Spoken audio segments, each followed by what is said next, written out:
Good morning, everybody. Welcome to this morning's session of our Business 101. My name is Celeste Leroux. I sit on the executive board of IAPSA. I am the treasurer. I'm also the CEO of a group of companies called the React Group, and we render site services to the construction industry, as well as a plumbing college within the Western Cape. So I'm really passionate about plumbers, number one, but I'm also passionate about small businesses and growing small businesses. And hence, today we're going to explore this concept of responsible scaling. So how to scale your business responsibly. Let's explore what is responsible scaling. Simply put, it's a delicate balance of money, good processes, resources, culture, and networking. And what that does is it leads inevitably to long-term success. And that's important. We all agree we want to grow our businesses. We want to have more clients. We want a stable income, stable resources are coming in. However, when we grow too quickly, it can leave you with a really huge burden of payroll. So you've hired more people than you can afford, number one. And the second thing is that you might have demands from your customers that you just cannot meet. And that's not good for your business. However, when we grow incrementally and we make deliberate decisions about how we're going to expand the operation and the team, what are the best methods for establishing the business so that we can set it up not just for success for now, but success in the long term. So we're going to look at ways that we can scale our business responsibly. And the first one that we will look at is hiring the right people.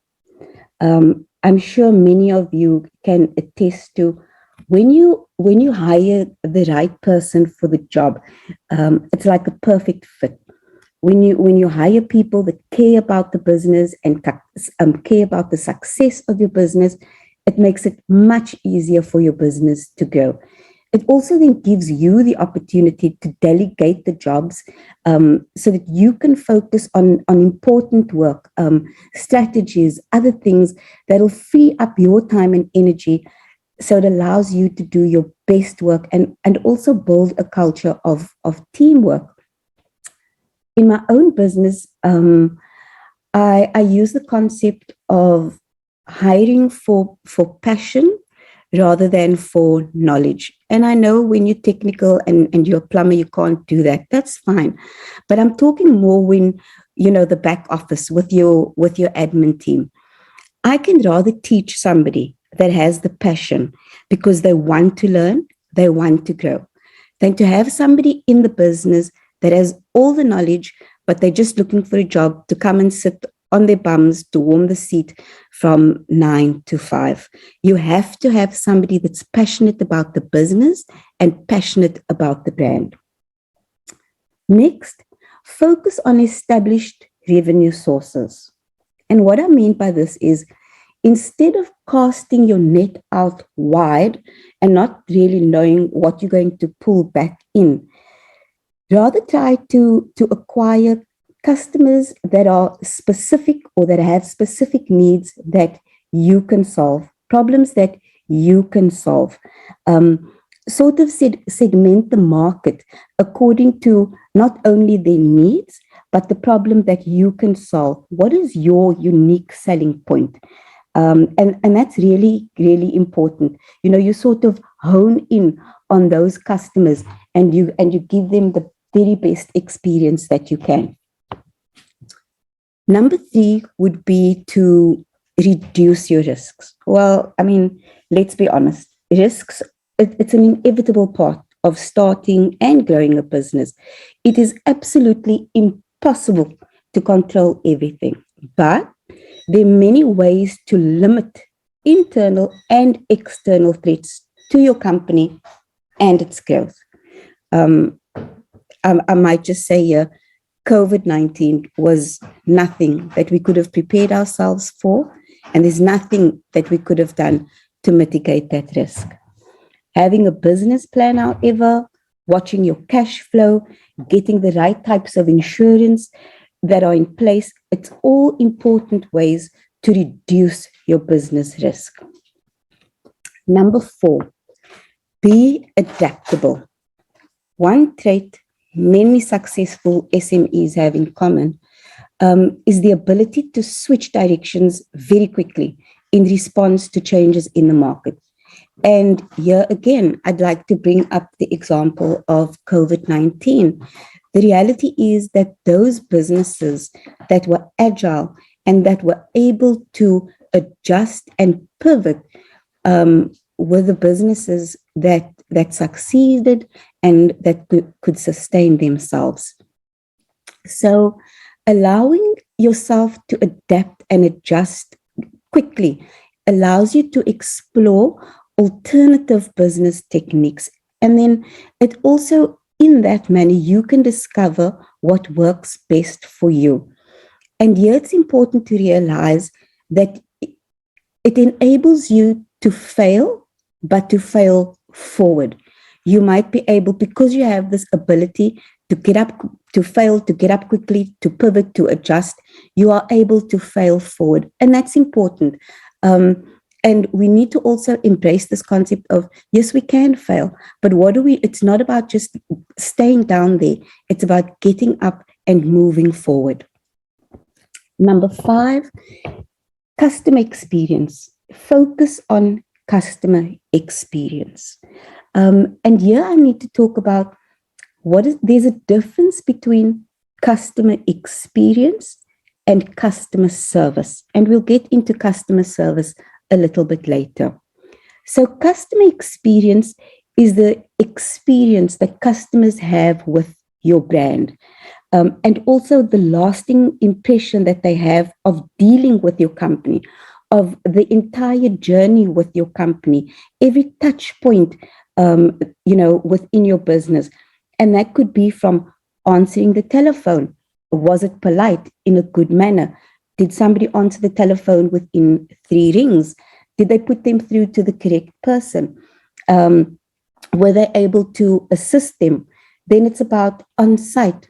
Were your people reliable? Were they friendly? Did they explain to the customer what was wrong? So it's all those touch points within the business and the customer's journey that helps you give the customer experience. Whereas customer service is basically helping a customer solve a problem.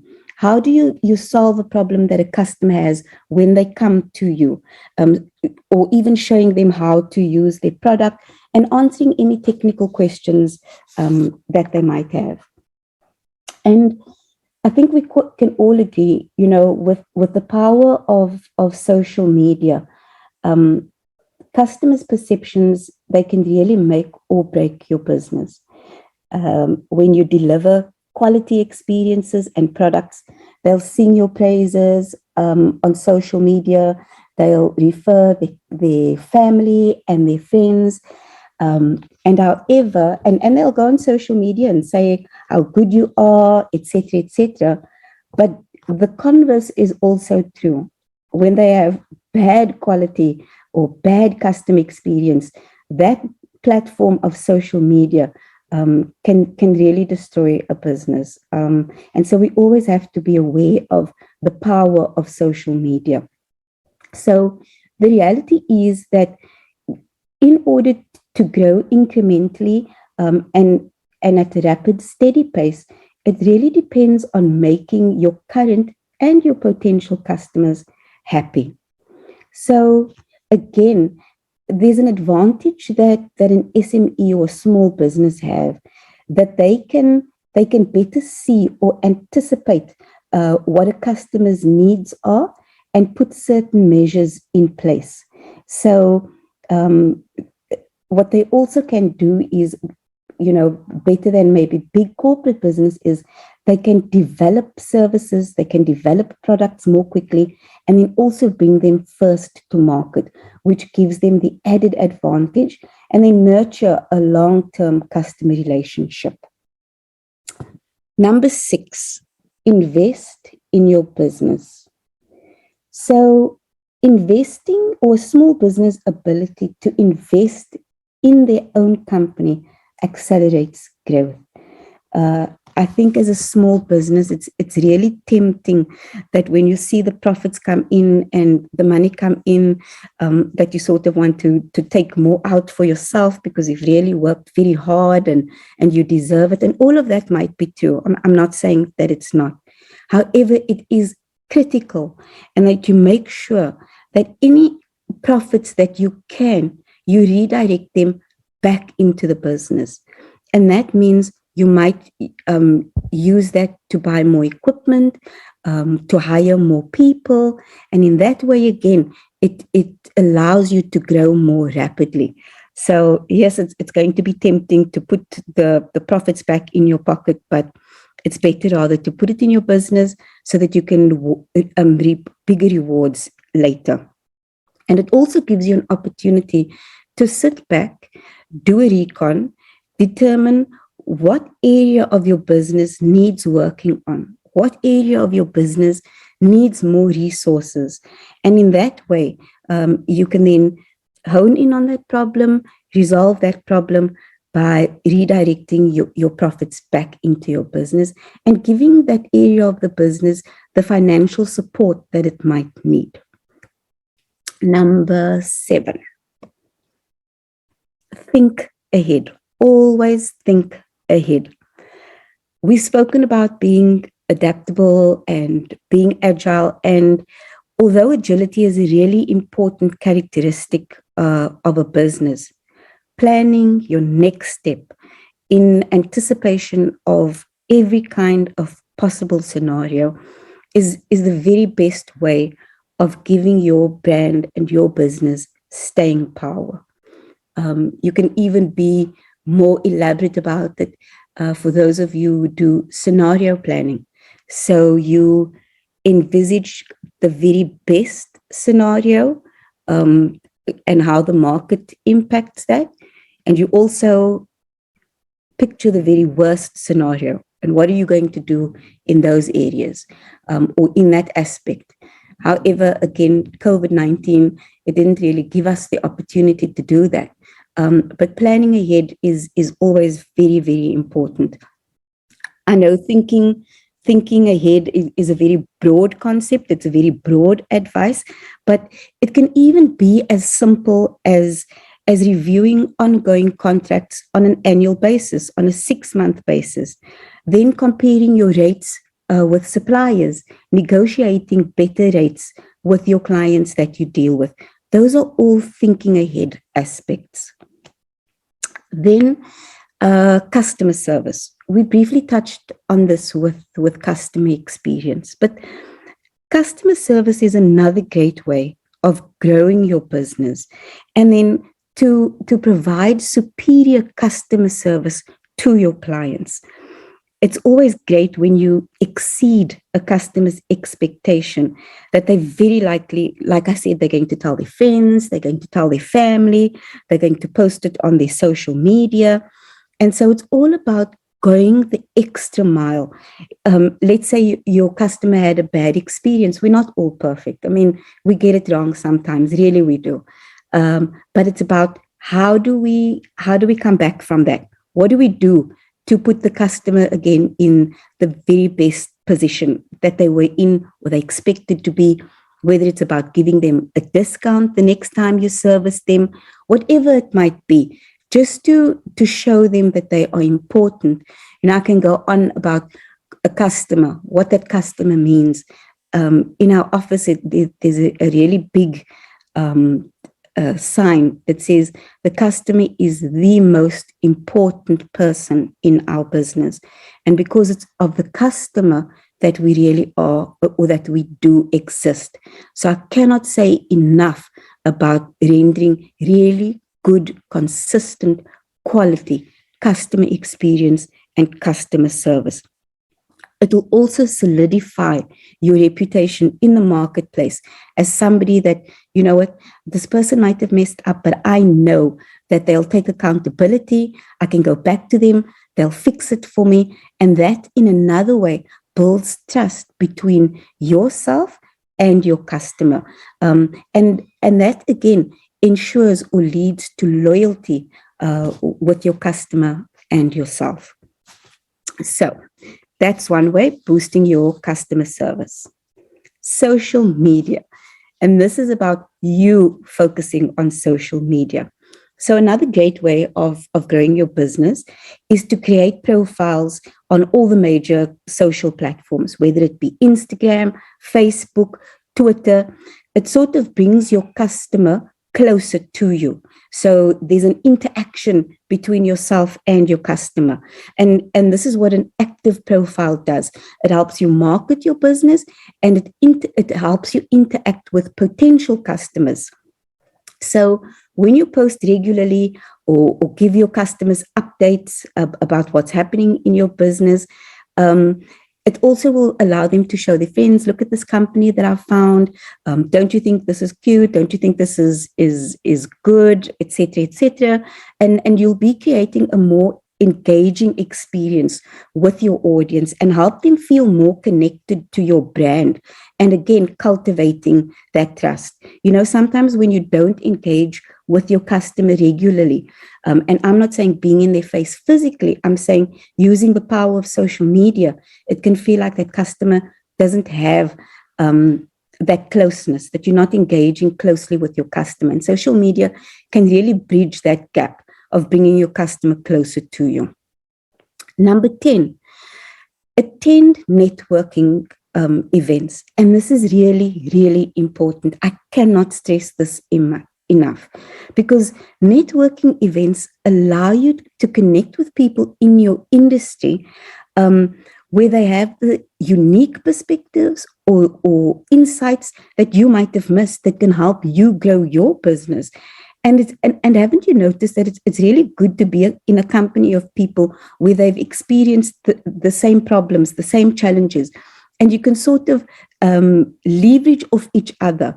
You know, what happens next is you sort of, and this is again, not just networking, but incubation hubs as well. And hopefully one day we can chat about that. What an incubation hub does is it forces the people in the same industry to be in the same room. Some similar, some a little bit different, but you'll see that you sort of build an ecosystem, and that happens organically, where they might have something else in their business that you don't really have, but they can assist you with that, and you can call them in to do that, and vice versa. You might have something that they don't do. And so that is, you know, really building an ecosystem, leveraging off each other. And so in addition, these networking opportunities, they allow you to learn from others, other peers, other people in the industry, and to hear about news that is relevant to your business. And so it's great to just have a network of professionals that you can tap into. And by doing so, expanding your network, there's a saying that goes, your network is your net worth. And really, if you go and sit and think about that, it really is true. Next, corporate social responsibility. How to practice, or why to practice corporate social responsibility. The reality is that consumers want to do business and buy from businesses that are passionate about causes that help make the world a better place. And so customers love dealing with companies that give back, whether it's giving back to your community, giving back to causes that are close to your heart. Look for ways that meaningfully contribute to the causes that are close to you, and share those experiences with your customers on social media. You know, the best kind of social media or or exposure is storytelling. I believe that people like people or companies that are relatable. Tell them stories. Tell them about what's going on in your business, how you have mentored somebody, working in your community. And this is what IOPSA does really, really well. On their plumbing days, going out to their communities, going to fix toilets, going to fix water points, whatever it is.